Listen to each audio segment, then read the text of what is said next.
오늘도 야단만개를 찾아주신 분들께 감사드립니다. 구독과 좋아요, 알림 설정 꾹 부탁드려요. 그럼 재미난 야담을 이제부터 시작하겠습니다. 옛날 조선시대 청주 땅에 한 무리의 사람들이 강을 건너고 있었습니다. 저마다 붓과 피리를 메고 울긋불긋한 옷을 걸친 이들은 바로 노래와 춤으로 먹고 사는 사당패들이었지요.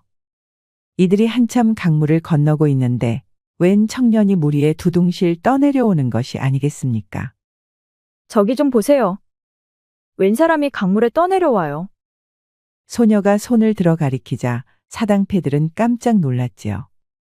어이구, 저러다 빠지기라도 하면 꼼짝없이 죽은 목숨인데? 자, 이럴 게 아니라 힘을 합쳐 건져냅시다. 인심 좋은 사당패들은 얼른 청년을 물에서 끄집어냈답니다. 이보시오. 정신 차리시오. 정신 못 차리면 죽소. 사당패 중 나이 지긋한 노인이 청년의 뺨을 때리며 깨우고 있었지요. 아니 그런데 이 난리통에도 소녀는 꼼짝도 안 하고 허공만 보고 있는 것이 아니겠습니까? 이분들은 제 할아버지와 사당패입니다. 정말 좋으신 분들이지요. 아니요, 저희는 한성으로 가는 길이 아닙니다.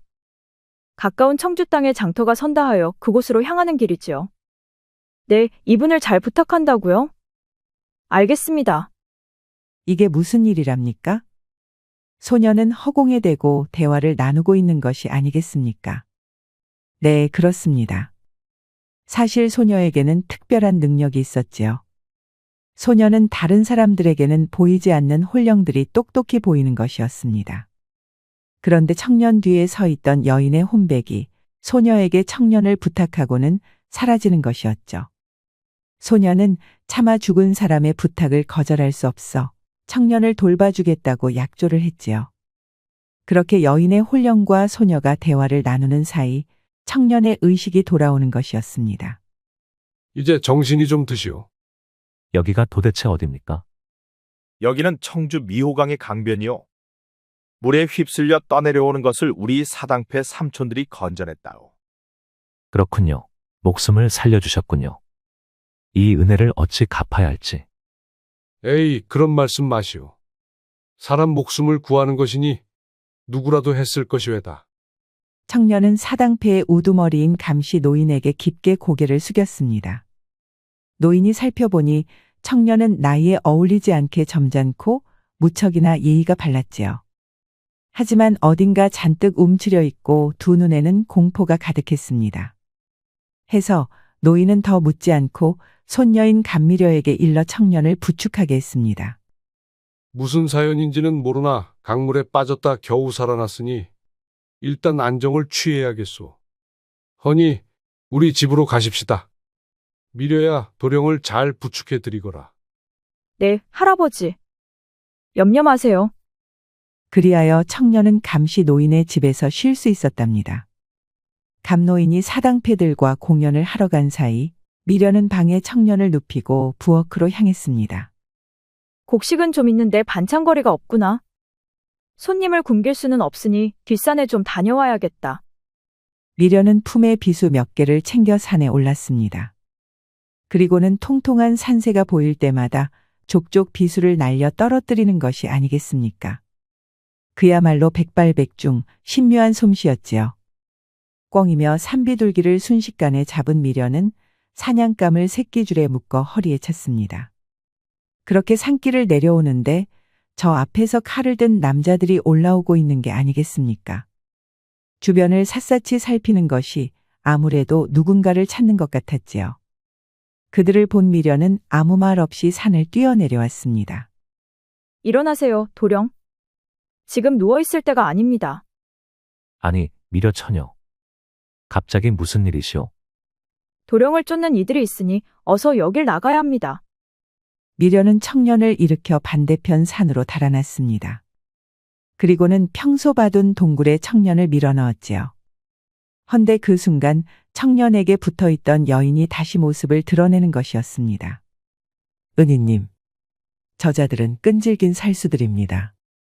아들이 숨어있다 해도 기필코 찾아낼 것이니 좀 더 도와주십시오. 염려 마십시오. 저는 한 번 약조한 것은 반드시 지키라고 배웠습니다. 헌데 어찌 놈들의 시선을 흐려야 할지 고민이군요. 아들의 소매에 제 유품이 있으니 그걸 쓰시면 좋을 듯합니다. 미려가 청년 소매를 뒤져보니 작은 향주머니가 나오는 것이었습니다. 미려는 향주머니를 꽉 쥐었지요. 그러자 청년이 기겁을 했지요. 그것은 정말 소중한 물건이오. 어서 돌려주시오. 목숨만큼은 아니실 겁니다. 이 물건을 이용해 놈들을 다른 곳에 유인하고 오겠습니다. 알겠소. 그런데 미려 처녀, 아까 전부터 누구와 이야기를 하는 것이오? 그런 게 있습니다. 지금은 급하니 좀 다녀와서 나중에 설명해 드리지요. 그리고는 미려는 서둘러 산길을 따라 내려갔습니다. 얼마 후 미려를 발견한 칼잡이들이 다가왔지요. 혹시 이 근처에서 처음 보는 청년을 본 적 없느냐? 여긴 인적이 드문 산입니다. 누굴 본다면 죄다 처음 보는지라 말씀하시는 바를 잘 모르겠습니다. 맹랑한 계집이로구나. 그래, 젊은 청년 하나를 본 적 없느냐 말이다. 가령 물에 떠내려왔다던가 하는 식으로 말이다. 청년이라뇨? 아무도 보지 못했습니다. 그러느냐? 저 산 아래 집이 너희 집이렸다. 네, 그렇습니다. 네가 정녕 아무것도 보지 못했다면 집안을 좀 살펴봐도 되겠구나. 그러더니 칼잡이들은 미려의 집안을 이잡듯이 뒤지는 것이 아니겠습니까? 한참을 뒤져도 아무것도 보이는 것이 없자 칼잡이들은 다시 강물을 따라 내려가 버렸지요. 사내들이 떠나고 한참 후에야 미려는 청년을 숨긴 동굴로 향했습니다. 대관절 무슨 일이오? 칼잡이들이 도령을 찾고 있었습니다. 허나 다른 곳으로 유인했으니 이제는 안심하셔도 좋습니다. 역시 그렇군. 여기까지 쫓아왔단 말인가? 잠시 생각하던 청년은 갑자기 허리를 굽혀 미려에게 큰 절을 하는 것이 아니겠습니까? 고맙소. 미려 처녀는 내 은인이오. 아니, 이게 무슨 일입니까? 고개를 드십시오, 도령. 청년이 고개를 들자 미려와 눈을 마주치고 말았습니다. 미려의 눈은 별처럼 반짝였고 얼굴은 달덩이처럼 아름다웠지요. 거기다 순간적인 판단력과 결단력도 뛰어나니 그야말로 재색견비가 아닐 수 없었습니다. 순간 청년은 한양 도성에도 이런 처녀가 또 있을까 하는 생각이 들었지요. 청년은 미려에게 한눈에 반해버리고 말았던 것입니다. 동시에 이런 아름답고 사랑스런 소녀가 자칫 자기 때문에 위험에 빠질 수도 있다는 생각이 들었습니다. 이에 청년은 마침내 미려에게 자기의 일을 소상히 고백하기로 마음먹었습니다. 내 이름은 장혁기라고 하오. 바로 형조판서 장양수 대감의 유일한 자식이오. 허나 아버님은 영모를 꾸몄다는 모함을 받아 유배를 가시고 가족들은 뿔뿔이 흩어져 노비가 되거나 숨어 사는 처지가 되었지요. 아마 저 칼잡이들은 아버님의 정적들이 보낸 자들이 분명하외다. 참으로 큰일을 당하셨군요. 허나 도령의 눈에는 총기가 여전하고 기색 또한 꼿꼿하십니다. 필시 사대부의 몸가짐이니 아버님께서도 장하다 하실 것입니다. 그리 보아줘서 고맙소. 하지만 몸과 마음을 추슬러야 그 뒤를 도모하실 수 있겠지요. 일단 안정을 취하시는 게 좋겠습니다. 그리하여 미려는 혁기를 데리고 풍광이 좋은 계곡으로 향했습니다. 마침 계절이 초여름이라 골짜기엔 산딸기가 주렁주렁 열려 있었답니다. 미려는 산딸기를 한 움큼 따서 혁기의 입에 넣어주고 자기도 오물거리며 맛을 보았답니다. 혁기는 산딸기의 시큼함에 얼굴을 찌푸렸다가 이내 달콤한 즙을 맛보며 얼굴이 풀어졌지요. 미려는 혁기의 얼굴이 자꾸 변하는 것을 보며 깔깔거리며 시원하게 웃는 것이었습니다. 평생 바깥 나들이 한 번 안 한 백면서생을 놀리는 재미가 쏠쏠했던 것이지요. 둘은 그렇게 즐거운 시간을 보내며 점점 더 가까워지고 있었습니다. 혁기는 밝게 웃는 미려가 눈부셔서 제대로 쳐다보기도 어려울 지경이었습니다. 가끔씩 미려가 자기 손을 잡아 끌면 가슴이 콩닥콩닥 뛰는 통에 금방이라도 들킬 것만 같았지요. 미려도 혁기의 준수한 얼굴과 진지한 태도에 점점 끌리고 있었지요. 사실 미려는 나이 지긋한 할아버지와 삼촌들과 함께 공연을 다니는 통에 이렇게 비슷한 또래의 사내와 이야기를 나누는 것이 처음이었습니다. 해서 자기의 손짓 하나, 표정 하나마다 움찔움찔 놀라는 혁기가 귀엽기도 또 사랑스럽기도 하였습니다. 그렇지만 아직 귀신을 보는 능력에 대해 고백하는 것은 망설이고 있었지요. 그렇게 며칠이 지나자 공연을 나갔던 할아버지 감노인이 쌀섬과 반찬을 짊어지고 집에 돌아왔습니다. 할아버지, 공연은 잘 아셨습니까? 오냐, 이번엔 특히 사람들이 좋아하더구나. 덕분에 쌀을 후하게 받았다. 그것 참 잘 되었습니다. 그래, 오늘 저녁엔 사당패가 모두 모일 것이니 오래간만에 잔치를 벌여야겠다. 해가 지자 미려의 집에 사당패가 전부 모였지요. 미려는 마당에 큰 솥을 걸고 산에서 잡아온 산새들과 산채로 전골을 끓였답니다. 모두가 즐겁게 식사를 하는데 감노인의 얼굴이 갑자기 심각해졌습니다. 미려에게 자초지종을 다 들었네. 자네가 형판 장양수 대감의 장남이라고 하였나? 네, 그러합니다. 감노인은 장대감이 유배를 갔다는 소식에 무척이나 비통해하였지요. 한 잔을 쭉 들이키시더니 길게 한숨을 내쉬는 것이었습니다. 사실 우리는 평범한 사당패가 아닐세. 우리는 칼솜씨만 믿고 천하를 주유하던 검계의 일원이었다네. 네, 어르신의 사당패가 온 나라를 공포에 떨게 한 검계였다는 겁니까? 그러했지. 젊었을 적 우리는 칼 하나만 있으면 누구도 두렵지 않았네. 해서 몹쓸 짓도 많이 했지. 그렇게 조선 팔도를 휩쓸다가 그만 장양수 대감이 보낸 토벌대에게 모조리 붙잡히고 만 것이야. 그야말로 신묘한 병법이었다네. 하지만 혁기의 아버지 장대감은 검계들을 처형하지 않았습니다. 오히려 그들의 솜씨를 높게 사서 용서해주고 나라를 위해 그 실력을 쓰도록 하였지요. 이에 감복한 감시 노인과 검계 패거리는 북방 오랑캐들을 물리치는데 큰 공을 세웠지요. 오랑캐와의 싸움이 끝나고 우리는 다시는 검을 들지 않기로 맹세했다네. 그 뒤로 이렇게 사당패가 되어 칼 대신 붓과 피리로 먹고 살고 있지. 또한 감노인은 최근 장대감이 유배를 간 이후 다른 충신들도 하나하나 제거되고 있다는 소식을 전했습니다. 청렴결백한 신하들이 하룻밤 사이에 죽거나 혹은 먼 타지로 귀향을 가는 것이었지요. 주상전하께서 병석에 누운 이후 충신들이 점점 죽어가고 있다네. 이는 필시 권력의 눈이 먼 천명왕후의 지시 분명하네. 천명왕후는 주상의 병을 핑계 삼아 대리청정을 하고 있었지요. 허나 백성을 위하는 마음은 전혀 없고 국고를 탕진해 사치와 향락을 일삼는 악독한 여인이었습니다. 천명왕후는 심성이 비열하고 잔인해서 충신의 가족들까지 죽이거나 노비로 만들고 있다네. 사실 저희 어머니도 몸을 피하는 와중에 그만. 혁기는 돌아가신 어머니 생각에 목이 메이는 것 같았습니다. 닭똥 같은 눈물을 흘리던 혁기는 결심한 듯 이를 악물었지요. 노인장 부탁합니다. 제게도 검술을 가르쳐 주십시오. 감노인이 전한 말을 들은 혁기는 분노로 가슴이 활활 타올랐습니다.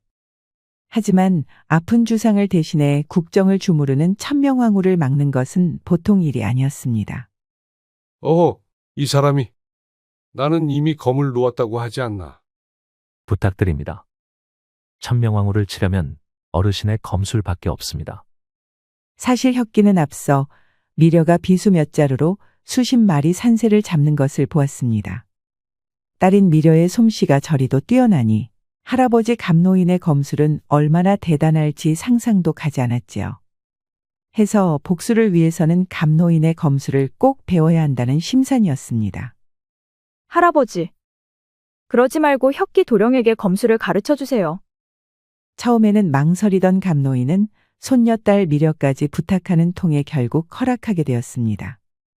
그리하여 장혁기는 검계 최고수였던 감노인에게 검술을 배우게 되었지요. 혁기는 밤낮으로 검술을 연마했습니다. 먼 오지로 귀향을 가 언제 죽을지 모르는 아버지와 피난길에 병에 걸려 돌아가신 어머니를 생각하니 하루도 쉴 틈이 없었지요. 불철주야 검술에 매진하는 혁기의 모습을 보고 미려도 다시 검술을 배웠답니다. 이전부터 재능에 뛰어난 미려는 이제는 눈을 감고도 날아다니는 파리를 빗으로 맞춰 떨어뜨릴 정도가 되었지요. 혁기도 미려의 솜씨를 보며 더욱더 의지를 활활태웠습니다. 혁기의 투쟁심을 눈여겨본 감노인은 가끔씩 미려와 혁기의 대련을 허락하기도 하였답니다.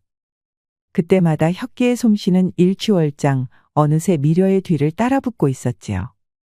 혁기와 미려는 가끔씩 감노인에게 알리지 않고 대련을 하기도 하였는데요. 검을 맞대고 연습을 하면 가끔씩은 두 사람의 숨결이 서로에게 닿을 정도로 바짝 붙을 때가 있었지요. 그럴 때마다 혁기는 미려의 매력에 정신을 빼앗겨 승부를 내주기 일쑤였습니다. 하면 미려는 깔깔 웃으며 혁기의 손을 잡아 일으켜주곤 하였죠. 혁기는 아쉬워하며 미려의 손을 맞잡았지만 그때마다 얼마나 두근두근 하던지요. 그렇게 두 사람은 검수를 연마하는 동안 더욱더 가까워졌답니다. 마침내 1년이 지나자 혁기의 검술은 감노인과 대련을 해볼 정도로 성장했습니다. 열의 한 판은 이길 정도니 그 솜씨가 얼마나 뛰어난지 짐작이 갔지요. 감노인도 이만하면 앞으로는 실전에서 배워야 한다며 하산을 허락했지요. 혁기는 감노인에게 큰 절을 했습니다. 어르신, 이제 드디어 천명왕후를 치고 조선을 도탄에서 구할 때가 된 것 같습니다. 자네의 뜻이 정 그렇다면 내 어찌 맞겠나? 부디 신중 또 신중하게 행동하게. 할아버지, 저도 혁기 도령을 돕고 싶습니다. 미려는 한사코 혁기와 같이 가겠다고 고집을 부렸지요. 이미 혁기에게 마음을 준 터라 혼자 보낼 수 없었던 것입니다. 귀한 손녀딸이 위험천만한 복수에 동참한다고 하니 감노인은 무척이나 걱정이 되었지요. 하지만 어쩌겠습니까?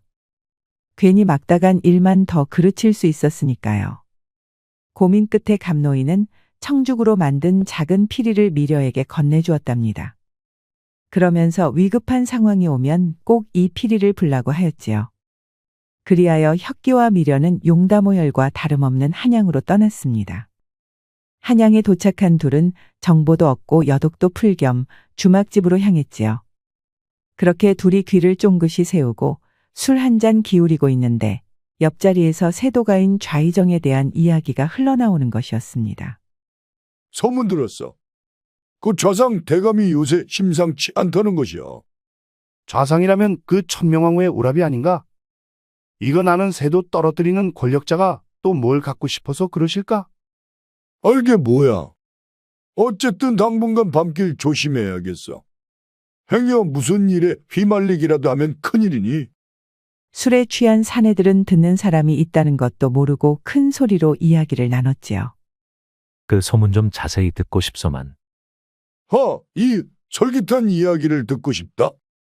좋지. 그런데 매님으로 되겠소. 매입이라니 그게 무슨 말이오? 세상 물정을 잘 모르는 혁기가 당황해하니 미려가 얼른 나섰지요. 자, 이 좋은 이야기에 술이 빠지면 섭섭하죠. 사내분들, 여기 술은 저희가 사겠습니다. 그 아가씨가 통이 커서 좋구먼. 좋네. 오늘 실컷 이야기하세나. 그렇게 혁기와 미려는 사내들과 주거니 받거니 술을 나누며 정보를 모을 수 있었습니다. 듣자 하니 좌의정이 사병을 모으고 있다는 것이었습니다. 실력 있는 자라면 누구나 가리지 않고 좌상의 사병이 되니 그 수가 100을 넘어 1000을 헤아린다는 것이었죠. 그 말을 들은 혁기의 얼굴이 일그러졌습니다.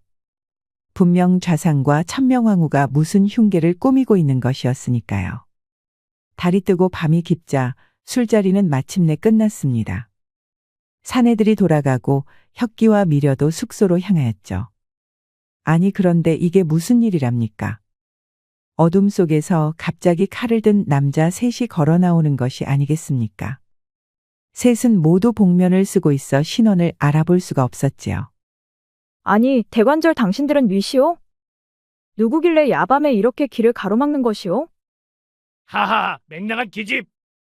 우릴 속이고 장혁기를 빼돌리다니. 결국 이렇게 다시 만났구나. 아니, 당신들은 혁기 도련님을 잡으러 왔었던 그 살수들이군요. 네, 그랬습니다. 이들은 1년 전 혁기를 쫓아 미호강 주변을 뒤지던 바로 그 칼잡이들이었죠. 왜 수상한 남녀가 좌상대감의 뒤를 캐고 다닌다 하여 왔더니만 이거 아주 횡재했구나. 얘들아, 쳐라. 좌상께서 장혁기의 목에 백냥의 상금을 거셨다. 하여 혁기와 미련은 살수들과 무서운 칼싸움을 벌이기 시작했습니다. 칼질로 먹고 사는 살수들의 검은 참으로 매서웠습니다. 공격 하나하나가 전부 급소만을 노리는 잔인한 검술이었지요. 허나 감노인에게 검술을 배운 혁기는 그 공격을 하나하나 방어해냈지요. 머리가 좋은 혁기는 감노인의 검술을 죄다 외워버렸는데요. 해서 노인보다 훨씬 하수인 살수의 검은 손바닥 보듯 훤히 꿰일 수 있었답니다. 결국 모든 수가 파악당한 살수는 혁기의 신묘한 반격 앞에 피를 뿜으며 쓰러졌습니다. 이어서 미려를 도운 혁기는 나머지 두 살수도 쓰러뜨리고는 함께 어둠 속으로 몸을 피했지요. 좌상의 세작이 주막에까지 있을 줄이야. 앞으로는 더욱 신중하게 움직여야겠어요. 옳은 말이오. 미려 처자. 둘은 그 다음 날부터 좌상 대감의 저택을 감시하기 시작했습니다. 저택은 수많은 사병으로 물샐 틈 없이 경비되고 있었지요. 해서 들어갈 틈이 없었습니다. 허나 둘은 인내심 있게 기다렸습니다. 좌상이 사병을 모으고 있는 이상 얼마 지나지 않아 일을 벌일 것이 뻔했기 때문입니다. 한 사흘쯤 지났을까요? 달도 뜨지 않은 밤 마침내 좌상이 사병들을 거느리고 저택을 나왔습니다. 1000명에 달하는 칼잡이들이 일사불란하게 움직이는 모습은 참으로 장관이었지요. 허나 혁기와 미련은 감탄할 사이가 없었습니다. 사병들이 향하는 곳이 바로 궁궐이었으니까요. 마침내 좌상이 역모를 시작한 것이었습니다. 혁기와 미련은 서둘러 궁궐로 달려갔습니다. 이보시오. 금이위 대장을 뵙게 해주시오. 지금 좌상의 사병들이 궁궐을 향해 몰려오고 있단 말이오. 뭐시 알겠다. 내 당장 대장님을 뵙게 해주겠다. 당직하는 무사가 서둘러 둘을 궁궐 안으로 안내했지요. 여기서 잠시만 기다려라. 내 곧장 대장님을 모셔오겠다. 알겠소. 꼭 좀 빨리 부탁하오. 그렇게 둘이 기다리고 있는데 아무래도 미려의 표정이 좋지 않았습니다. 아니, 뭐라고요? 알겠습니다. 혁기 도련님께도 전하겠습니다. 응, 미려 처자. 또 허공을 보고 무슨 말을 그렇게 하시오. 놀라지 말고 들으십시오. 저 내금이 무사는 좌상의 간자이옵니다. 혁기의 뒤에 머무르고 있던 여인이 미려에게 귀띔을 해준 것이었죠. 알턱이 없는 혁기가 떨떠름해하자 마침내 미려는 사실을 고백하기로 마음먹었습니다. 도련님, 놀라지 말고 들으셔요. 저는 사실 죽은 사람의 목소리를 들을 수 있답니다. 뭐라고요? 그게 정녕 사실이요? 네, 아까 그 무사가 첩자라는 사실도 사실 그분께서 말해주었답니다. 바로 도련님께 항상 붙어있는 도련님의 어머님이요. 이럴 수가. 어머니, 또다시 아들을 구해주셨군요. 미려가 인상차기를 설명하는데 혁기의 어머님이 맞았습니다. 혁기는 죽어서도 이어지는 어머님의 자식사랑에 닭똥 같은 눈물을 뚝뚝 떨어뜨렸지요. 허나 지금은 시간이 없었습니다. 미려와 혁기는 방을 빠져나와 서둘러 대장을 찾았지요. 다행스럽게도 대장은 멀지 않은 곳에 있었습니다. 거기다 불행 중 다행인 것이 금이위의 대장은 혁기의 아버님인 형조판서와 막역한 사이였던 것이죠. 대번에 혁기를 알아본 대장은 서둘러 금이위를 모아 좌상의 사병과 맞설 준비를 했습니다. 이윽고 좌상의 사병이 궁궐을 향해 구름처럼 모여들었습니다. 허나 서둘러 방비를 한 덕분에 금이위 대원들은 사병의 공격을 간신히 막아낼 수 있었지요. 하지만 중과부적. 사병의 숫자가 워낙 많은 탓에 금이위는 밀리고 또 밀리고 있었습니다. 혁기와 미려도 수많은 사병을 베며 용감하게 맞섰지요. 둘은 검은 몰려든 적을 쓰러뜨리느라 붉게 변했습니다. 하지만 점점 힘이 붙여 밀려나고 있었지요. 미안하오, 미려 처자. 나 때문에 미려 처자까지 위험에 빠지게 되었소이다. 어찌 사과하시나요?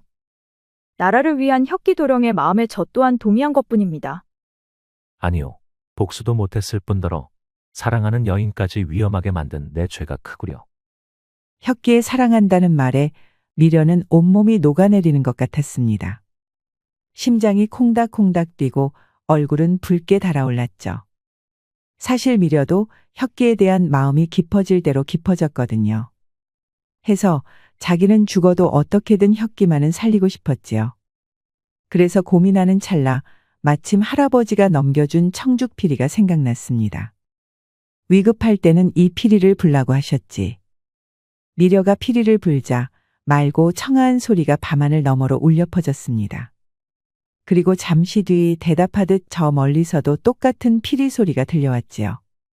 다들 이게 뭔가 의아해하고 있는데 갑자기 한양 한켠에서부터 함성 소리가 들려오는 것이 아니겠습니까? 이제 보니 팔도의 사당패가 모두 모여 북과 꽹과리를 치며 몰려오고 있었지요. 이들은 감노인이 모은 원군이었습니다. 사당패 앞에는 자기 키만한 칼을 든 감노인이 있었지요. 감노인은 흰 수염을 날리며 사병들을 풀립처럼 베어넘겼습니다. 칼솜씨를 자랑하는 좌상의 1급 호위무사들도 감노인의 칼 앞에 선 어린애 같았지요.